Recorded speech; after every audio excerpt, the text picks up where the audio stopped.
the citizens of ancient Greece marveled at the wonders of the world around them. They were transfixed by the power of volcanoes. Ooh, lava! They pondered the change of seasons. After the long, cold winter, the leaves and flowers began to bloom again. And in the summer, the sun's blazing hot, and you can go to the beach and catch a gnarly wave, dude. They were amazed by the stars that lit up the nighttime sky. And so, the citizens of ancient Greece created gods and goddesses, each with powers, each with a story to explain all of life's mysteries. The gods and goddesses all lived together on Mount Olympus, a mountain so high that no human could see their activity. At the start, there was Gaia. I am Gaia, source of all life. I came out of the darkness so long ago that no one knows how and no one knows when. There was her grandson, Zeus. I am Zeus, the most powerful of all gods. My weapon is the lightning bolt. With it, I can govern the sky and earth and secure my place as the most powerful of all gods. He's all about that bolt, about that bolt. What's on it? Zeus had two brothers. I am Poseidon, god the sea. My weapon is trident. When I strike the water, the waves rise up high in the sky. I am Theseus, son of Poseidon. I am famous for slaying the fearsome Minotaur. I am Hades, god of the underworld.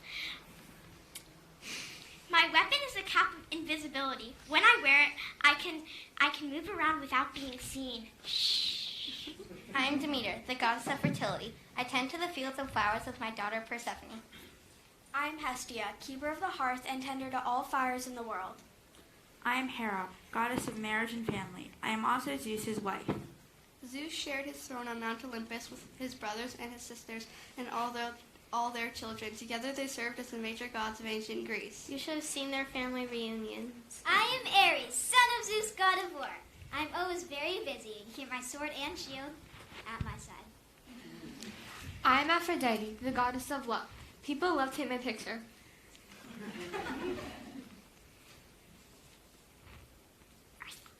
Oh.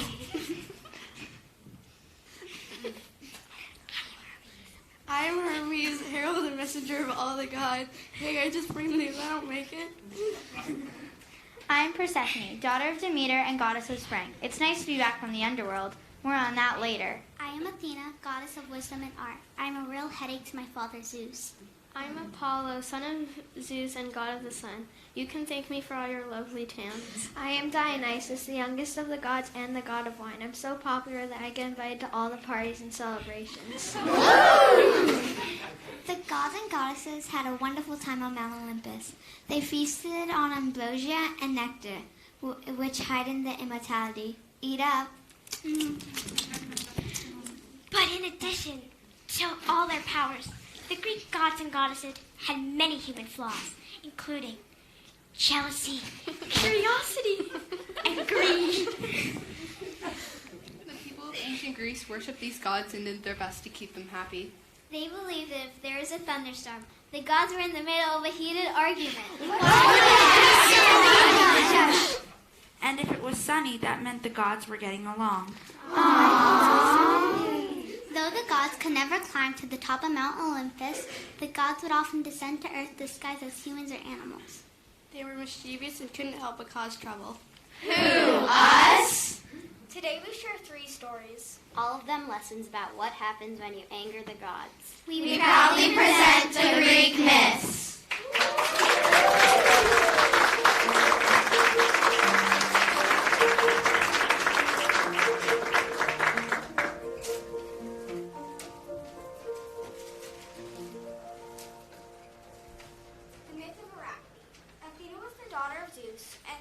Zeus swallowed her mother, the goddess Metis, Athena sprang forth from her father's head. Fully grown and wearing the armor and helmet that her mother had made while inside Zeus's body, Athena was wise and strong, the goddess of wisdom, and Zeus's favorite child. My dear Athena, you're my most treasured child. I'll grant you with any wish you desire. Simply ask and it shall be so. Though I am the goddess of wisdom, I long for creativity as well. Kind Father, bless me with the gift of artistry and I shall be content. Zeus kept his promise, and Athena became a master of craftsmanship and goddess to artists.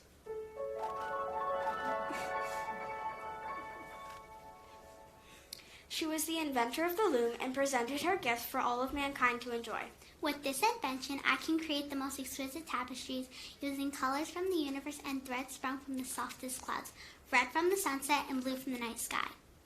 Everyone in Greece worshipped the artistry of Athena until one day a young maiden, the proud Arachne, challenged the goddess. Excuse me, who dare challenge the goddess Athena? Patience, please. I'm just getting to that. Arachne was a young girl who lived in Lydia, famous for its purple dye. Her joy was weaving, and she wore the most beautiful clothes anyone had ever seen. Look at my craftsmanship. I make men weep at the skill of my hands. I am the greatest weaver in all of the world. The greatest since the world began itself, no doubt. Call me crazy, but I think I can weave better than the goddess Athena herself. Oh, no. Oh, yes. Athena heard this, of course. The gods were always very quick to hear criticism and even swifter to act against it. Athena was hurt and dismayed by Arachne's words, for she truly cherished the mortals and only wished for their betterment. But, however, this disrespect could not go unpunished. You poor child, you do not know how foolish you are.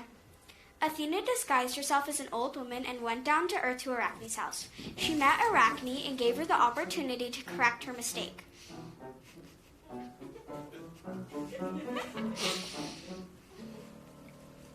Your work is beautiful, child, but do you dare compare yourself to the goddess Athena? Why not be content to be the best among the mortals and leave the work of the gods to the gods themselves? Because I am better than the gods. Let the goddess Athena come down and measure her skill against mine. And with that, the goddess Athena threw off her disguise. Foolish Arachne, you are a vain girl. I am the goddess Athena, the goddess you have dared to mock. Your wishes come to pass. Sit down at your loom and let us compete. Your own villagers will be the judge and jury.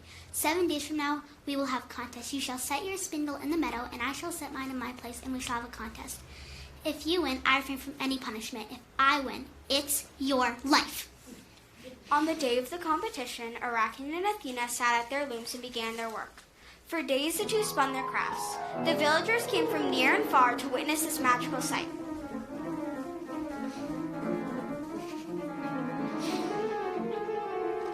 Though Arachne's loom produced a rich, beautiful canvas,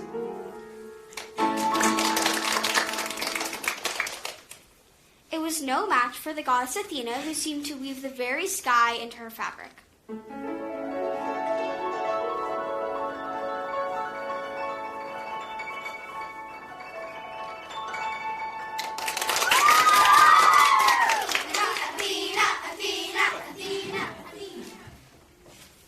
Dear goddess, please forgive me. It is true that you are the greatest in craftsmanship. Please spare me my humble little life. I take pity on you, Arachne, for though you are a proud girl, you are in fact talented.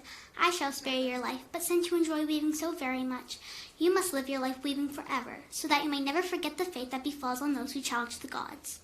And with that, Athena changed Arachne into a spider.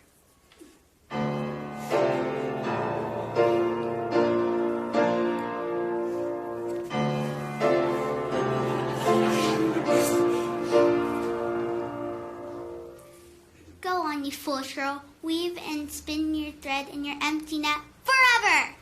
And that is why spiders are called arachnids by those who know them best.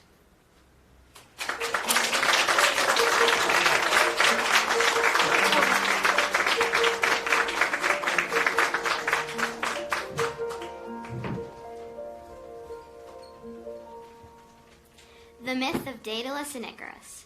Daedalus was a Greek inventor, architect, and craftsman of marvelous skill. Why, thank you. He is credited with inventing carpentry, including tools like the axe, the saw, and glue. He is also said to have been the first to invent sails and masts for the ships in King Minos' navy. I also carved statues with such precision that they appear to be living and moving. Excuse me, I'm in charge of the narration. Are you going to tell the whole thing? The title of the myth is Daedalus and Icarus, so yes. Can we change the end? I don't like what happens. Whose fault is that? Among Daedalus' most famous inventions, a wooden bowl for Queen Persephone and a labyrinth. Which is a complicated maze. Once you enter, good luck finding your way out. The labyrinth was designed to imprison the Minotaur, a fearsome creature of Crete, who had the body of a man and the head and tail of a bull. Minotaur, that's your cue. Roar. Can you be more fearsome? I am Minotaur. Hear me roar. Roar. You're supposed to be a gruesome monster. This adaptation is for children. I don't want to scare them. But you eat children. Athenian children. Oh, come on. I am deeply misunderstood. No one loves me. Everyone is scared of me. No one feeds me, except for the occasional batch of human sacrifices. Don't judge. Minotaurs gotta eat.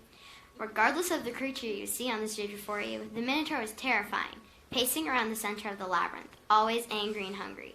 Can you please pace and growl a bit? Grr. Grr. You're really letting me down here. I gotta be me, narrator. Moving right along then. 1 year, Theseus, a great Athenian hero, disguised himself and volunteered to join the 14 Athenian children who are going to be sent into the labyrinth and sacrificed to the Minotaur. Save us, Theseus, save us! Haha, I'm the son of Poseidon. I will not fail you. The children were sent to the maze, and Theseus, with the help of Daedalus, Unwind this magical ball of string as you go so you can find your way out. Also, here are a couple of tips for finding your way to the center. Thanks, Big D. Better have your sword ready to go. You don't want to get eaten by the Minotaur. Some versions of the story say I used my bare hands to kill the monster. That's more dramatic. Don't be reckless and impulsive. Recklessness, impulsiveness, my fatal flaws. But don't worry, I got this.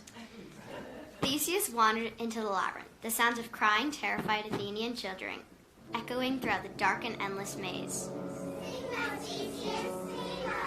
The Minotaur was starving and began to prowl in search of delicious Athenians. You know, I'd be fine with a nice Greek salad. Does anyone know if Grubhub will deliver it to a remote island in the Mediterranean? You don't eat salad! Stop it! Theseus used the magical string and followed Daedalus' tips on how to get to the center of the maze. After winding through the dark, creepy passageways, Theseus finally arrived at the Minotaur's lair. Here comes dinner. I, Theseus, son of Poseidon, am here to slay you wretched, horrifying beast. No need for all the name-calling. Minotaur has feelings, too. And with that, Theseus killed the Minotaur. Really? That's it? You call that character art? Come on, can I have another scene or two? Sorry, that's how the myth goes. Die.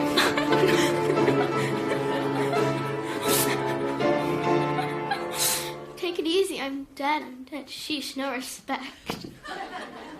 Once the Minotaur was dead, Theseus followed the magical string back out of the labyrinth, gathering up the Athenian children as he went.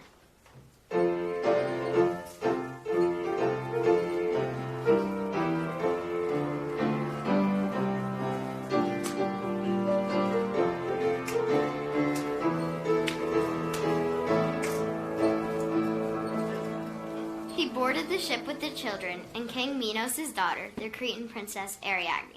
King Minos was furious when he discovered that the Minotaur was dead and his daughter... Hello, what about me? Excuse me? I'm Ariadne, Cretan princess, daughter of King Minos and Queen Persephone. I said that already. You're on the ship with Theseus sailing away. But the myth says I held one end of the bowstring for Theseus and gave him the sword to slay the Minotaur. Great. Ariadne helped Theseus by holding the ball of string. Now sail away. My father, King Minos, put me in charge of the labyrinth, where the sacrifices were made, and Theseus would have never conquered the maze and the monster without me. Thank you for setting the record straight. On with the story. You're not going to give me any more stage time? My story is essential to this myth. And I'm going to marry the god Dionysus. We don't have time for that. This is the myth of Daedalus and Icarus. Icarus hasn't even entered yet. How many pages in the script are you? Hi, I'm Icarus. So no scenes on the ship? What about when Theseus abandons me? I'm prepared to give you some real tears when I discover I have been left behind. Look. Hi, I'm Icarus. We need to move on. I am Icarus, seriously? Why tell his story? He's about to make a big mistake. Please leave the stage. I was the mistress of the labyrinth. Some even say I was a great goddess of Crete. Welcome, Icarus, son of Daedalus. You're not a very good narrator. As I was saying, King Minos was furious when he discovered what had happened. The Minotaur is dead. My daughter Ariadne left with Theseus. How did this happen? I need answers, and no one knows the secrets of the labyrinth. No one!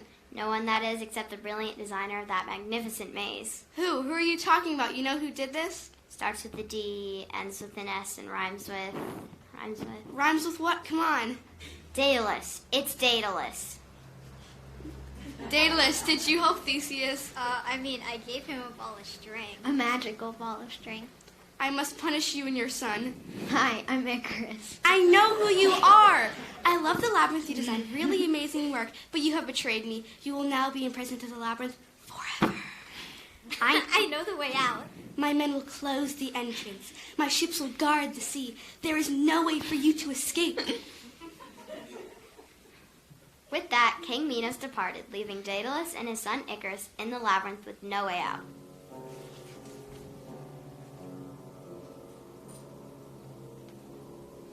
Then what? Go ahead. Narrator. Whoa, Dad, this cliff is super high up. Look at the view. Hello? Narrator. Where did you go? Look, Dad, I can balance on the edge. Icarus, move away from the edge of the cliff. What are we going to do, Dad? I need to think. Oh, I'm going to explore the labyrinth now that the Minotaur is dead. No, you are not. Dad, why are you so boring? Please, Icarus, I need to think of a plan. Whoa, check these out. These must be from huge birds. Let me see that. What is it? Collect as many of these as you can. What are you doing? Collect feathers and tree branches, anything you can find.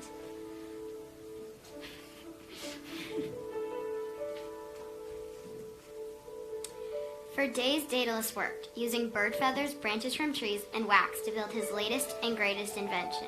What is that? What did you make?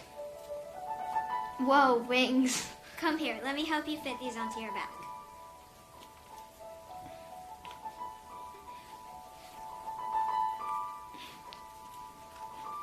How do I look? Perfect. Now help me attach mine. There was no way out through the complicated maze, with the entrance blocked, and Daedalus knew that even if he and Icarus could scale the dangerous rock face down to the ocean, King Minos' men would catch them, which meant... We're going to fly. No human had ever overcome the force of gravity to soar through the air like a bird. If anyone was capable of such a creation, it was Daedalus. Let's go. Wait. You have to listen to me. If you fly too close to the water, the wings will get wet, and the weight will pull you into the sea. Got it. Let's go. I'm not done. I've crafted these together with wax. If you fly too close to the hot sun, the wax will melt, destroying the wings. I love my wings. I'm a bird. Are you listening to me? Be careful. I know. Can we fly now? All right, follow me.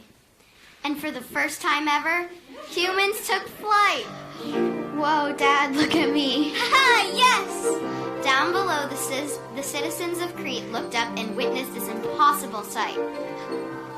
Look at me. Icarus, be careful, you're going too high. I'm like a god on Mount Olympus, yes. Icarus flew higher and higher. Icarus, you're too close to the sun. The wax is going to melt. And higher still, until he was only a tiny speck in the sky. I'm a god. As he flew closer and closer to the fiery heat of the sun, the wax holding the feathers and branches together melted. The wings quickly disintegrated. Icarus, no! Icarus fell into the sea, disappearing under the water. Daedalus couldn't do anything. Icarus had ignored his warning and fallen from the sky. Daedalus wept for his son, but kept flapping his wings, eventually arriving in Sicily. He would forever be haunted by his son Icarus' failure to heed his warning.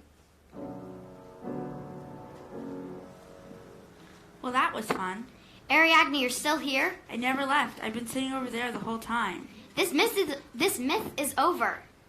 Just think, you all could have seen the wedding of Ariadne and Dionysus. Dionysus, god of wine and theater.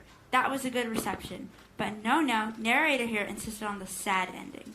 That's how the story goes. It always ends with Icarus falling into the sea. Ariadne. Look me up, people. The end. Time for the next myth.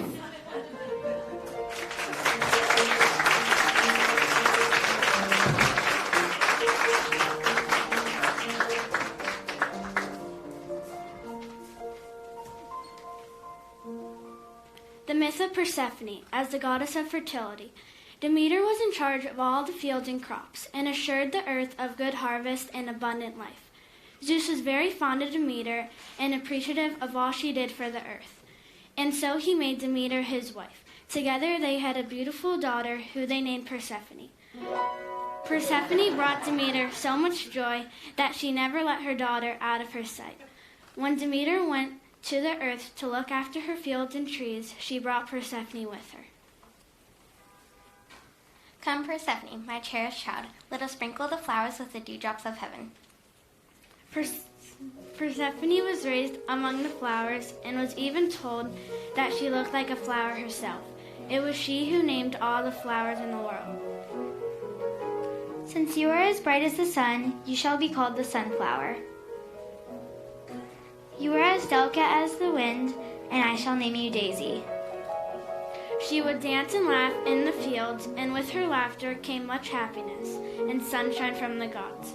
And it was this laughter that caught the attention of Hades, the god of the underworld. Who dares wake me up in the middle of my beauty sleep? Now Hades was known to be a gloomy and grumpy god, and one who kept mostly to himself, hidden in the caves of the underworld. But hearing that the laughter of Persephone suddenly stirred love in his heart. What is this strange feeling that has come over me? Why is my frown turning upside down? I feel happy. Oh, as I could wish for this girl to be my wife, to bring her laughter to my tedious days. But Hades knew that Demeter would never part with her beloved daughter, and so he devised a mischievous plan to capture the beautiful girl. Mother, the sun is so high in the sky today. Please let me go gather flowers in the meadow. My child, you know I desire to grant you every last request, but there's more danger in the world than your young heart can know. Please, Mother, I promise I will return before dark. The flowers are so beautiful and plentiful today, and I will make the most beautiful crown for you. Very well, Persephone, but do not travel too far or else behind trees where I cannot see you. Thank you, Mother. I will do as you say. But in her excitement, Persephone forgot to heed her mother's warnings. She strayed too far for her mother to see her. Closer. Closer. Closer. And here in the flattest part of the meadow, the ground split open. In an instant, Hades reached up from the underworld and snatched the girl, dragging her down below. Ah! The ground quickly covered up the hole, and silence fell upon the land. Demeter realized instantly that something was wrong, and called out urgently for her daughter. Persephone! Persephone! Where are you? Come back! Persephone! Persephone had vanished without a trace, and Hades led the frightened girl to his home in the underworld.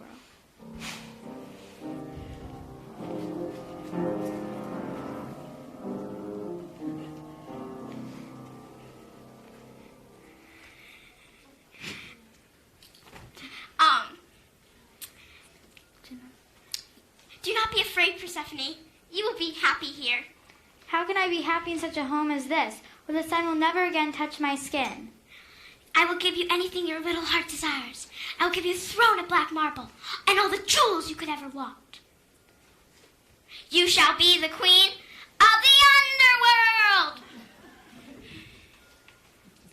I have no use for cold jewels. I love the warmth of the summer air and the delicacy of the flowers. They are my jewels. I don't want to be the queen of the underworld. I want to be with my mother. Enough complaining. What is done is done. In time, you will grow happy here. This might take longer than I thought. Persephone! In the meantime, Demeter had talked with all the birds and discovered what happened to her precious daughter. In a rain, she went to the god Zeus. You know, I've been especially fond of you, Demeter. I oblige the earth with rain whenever your fields are thirsty. What do you ask me now? Your brother Hades has stolen our daughter and dragged her down to the underworld to be his queen. You must rescue her immediately. Justice must be had. Please calm yourself. Though we have our differences, Hades is a powerful god and will make a good husband for our daughter. I cannot make such a demand of my own brother. But he has stolen her unfairly. I admit, his wooing was a little abrupt, but she will be well taken care of. Anyone but Hades. Persephone is a flower child, a daughter of the morning. When a ray of sunlight ever pierces that dark hole he calls his kingdom, she will wither and die. Don't be absurd. She's the daughter of Zeus. She will survive. And with that, Zeus dismissed his wife, tired of her pleading. But Demeter's sorrow was uncontrollable, and she wept day after day for her daughter. Weeks passed, and Zeus began to receive complaints from the mortals. Crops were dying, soil was dry, and no buds were blooming.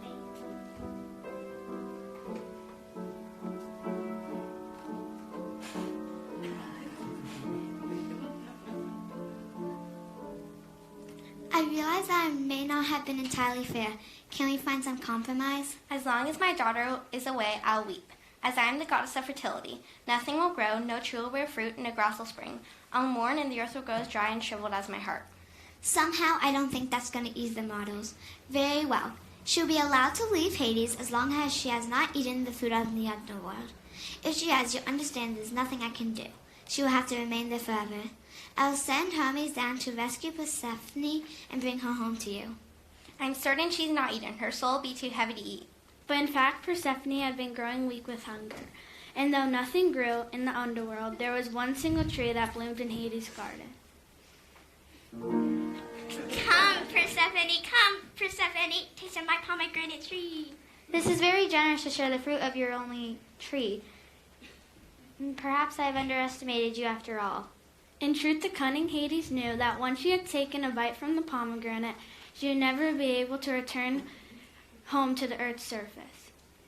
Eat it, eat it, eat it, eat it. 1, 2, 3, 4, 5, 6. Persephone had eaten 6 seeds when Hermes finally arrived to take her back to earth. Persephone, your father Zeus has declared you are to return home to your mother, where land blooms under the blessings of the sun. Oh, thank you, Hermes. I knew my mother would not leave me here for eternity. But Hades interrupted before their departure. Not so fast, my friends. She has eaten the fruit of the underworld. Since she has eaten 6 seeds, she must remain here for 6 months of the year. You may return to Earth for now, but I will see you again soon, my dear. Hades smiled as he watched Persephone leave, for he knew that she would be returning to him. When Demeter saw her daughter again, she ran to her with joy.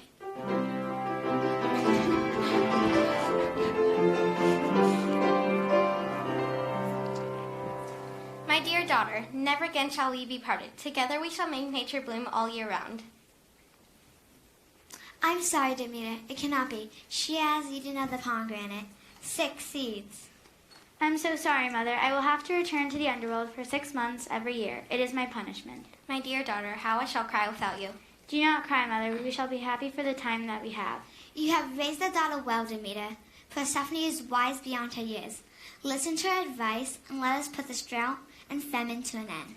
Very well. When you are here with me, I shall be happy and smile upon the earth, and everything will bloom with my joy.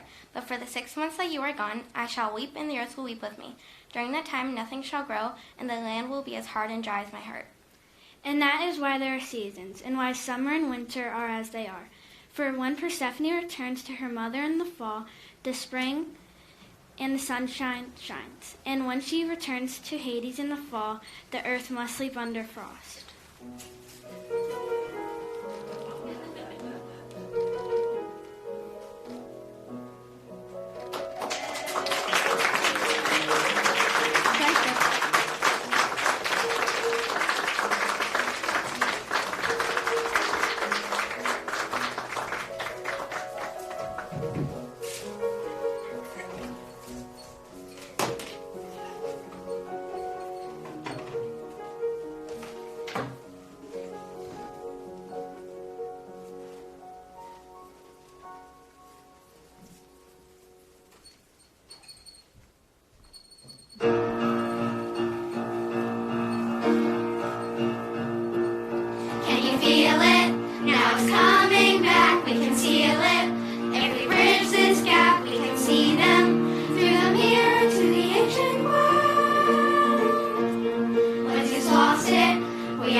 Greek mythology, Greek mythology.